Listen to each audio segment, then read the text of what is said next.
What's going on, everybody? It's Joe from the Acceptable Casualties here to take a look at the Barricade Factory Room by Novus Design Studio. This is going to be part of the Stalingrad table project that we're going to be doing over the summer. I'm hoping to have it done by the summer, but we'll see how long this ends up taking. So this is the Barricade Factory from Novus Design. Cool little piece of terrain. Footprint is about 8 inches by 10 inches on the tabletop, so it's a nice. It'll take up a nice amount of space on there in 15 mil. If those of you who are out there watching are wondering, all this stuff is in 15 millimeter. So taking a look at it right here, you got the train car out front. You got a bunch of really nice detail rubble pieces going through here as far as barrels, broken down brick. Over here, just some random beams and things like that. The actual train car itself, if I spin this around, you guys can see there's some barrels in there and some damage details that you can do in here. So there's a lot of stuff that you can pick out and really make this piece pop. As we go around here, like I said, there's entryways for infantry and vehicles to kind of move in. A lot of flexibility as far as wargaming goes. It's not just a pretty piece, but it's really practical as far as playing goes. So yeah, you have these large windows out front, lots of details with the smaller brick pillars here. A lot of stuff to pick out. You got like the Soviet stars on top. And then on the front door over here, it's kind of the same theme kind of going through. As far as the inside goes, out of all the pieces I've seen so far, this one seems to have the most rubble detail as far as interiors go. So like there's tons of just shards of concrete. You got some gears down here. Let me see if I can pick it out. It's kind of hard to see. But yeah, you got like some cogs and some gears that you're going to kind of find through the floor, as well as bricks. Here's another cog down here. You got barrels, you got pallets. Like there's tons and tons of detail over here. The brick pillars in there have a lot of battle damage on it, so there's a lot of cool little stuff that you can do there as far as your highlighting and really making this stuff pop. There's also kind of like a furnace over here that has the exhaust going out the side of the back over there, and along the walls you have like the old, I guess it's rafters and things like that they would use for the roof, I'd assume. I'm not 100% sure, but going through just tons and tons of detail to pick out in here. You can go just as simple, probably if you just want to dry brush over it, you totally could do that. But like I said, if you really wanted to dig down and do some of the detail work on the floor in here, you really could make this a really pretty piece on the table that wouldn't just be for wargaming purposes, but like this could definitely be like a centerpiece on the table if you're trying to do like some kind of urban fight or some kind of factory fight. Lots of cool stuff on here. Like I said, it's 8 by 10.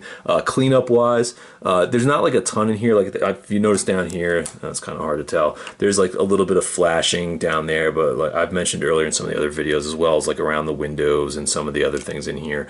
The flashing on this with this resin, it cleans up super easy. Like there's a piece right here, like I can easily go through and I just broke it off with my finger. Like it's the cleanup for this is super simple. It really it's more about you going through and just kind of catching the stuff with your eye and taking care of it. But as far as like the elbow grease side of it, or the precision side of like having to cut the stuff off and breaking parts of the resin, you don't really have to worry about that. Like I said, like the flashing in here, it's so thin and brittle that it's going to clean off super easy with that knife, or like some of the other pieces you kind of just use your finger. And the beauty of it is too, like I said, since these are such heavily detailed ruins and rubble, you're gonna get and you're gonna see all the big stuff and be able to take it. But even if you miss like a little piece of flashing that might be on like the floor, like say like something down here, it blends in so well with everything else that they got going on, because there's, like I said, there's just so much detail put into these terrain pieces on the ruins side that you can, not say that you could afford to miss it, but like if you do miss it, it's not going to be like a sore thumb when you start painting. You're gonna be like, oh my god, how did I miss that? Like you don't have to worry about that as much as you would with maybe some other models. But yeah, like I said, this is the Barricade Factory Ruin. Really cool piece. Like I said, 8 by 10 as far as footprint goes on the tabletop. Lots of functionality. Like I said, lots of open ground. That's the one thing I've noticed too with a lot of the stuff that Robert's put together from Novus Design. The ruins and things like that.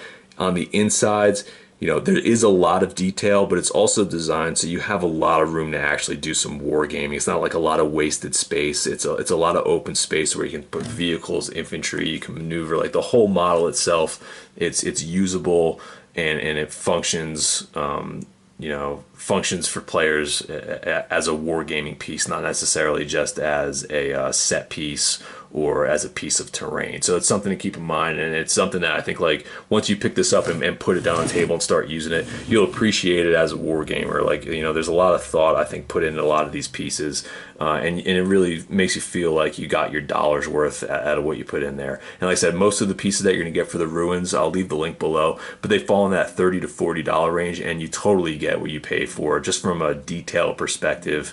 Like I said, if you like painting up terrain and things like that, there's so much in here that you can pick out and really make these pieces pop. So, you know, if you guys have worked with these before, like I said earlier in some of the other videos, you know, leave some comments below, you know, some tips on maybe working with it. Like I said, I don't know if I mentioned it in this one, but when you take this in there, you're going to have mold release on this, so you're going to have to go through with the toothbrush, warm water to hot water, even a little bit of soap if you want to do that, and just kind of go through it, make sure you clean all of this off and be pretty thorough with it.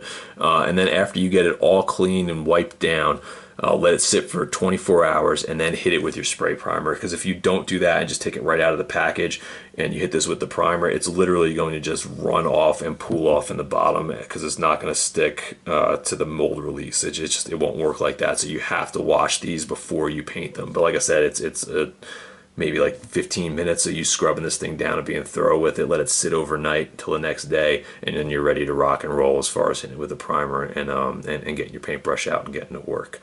So like I said, if you haven't already, like, subscribe, all that jazz. You guys know the routine for that. Like I said, if you got any comments about this piece, or if you've worked with it before, leave some comments below, so you know you can maybe give me a little bit of help before I end up taking the paintbrush to this thing.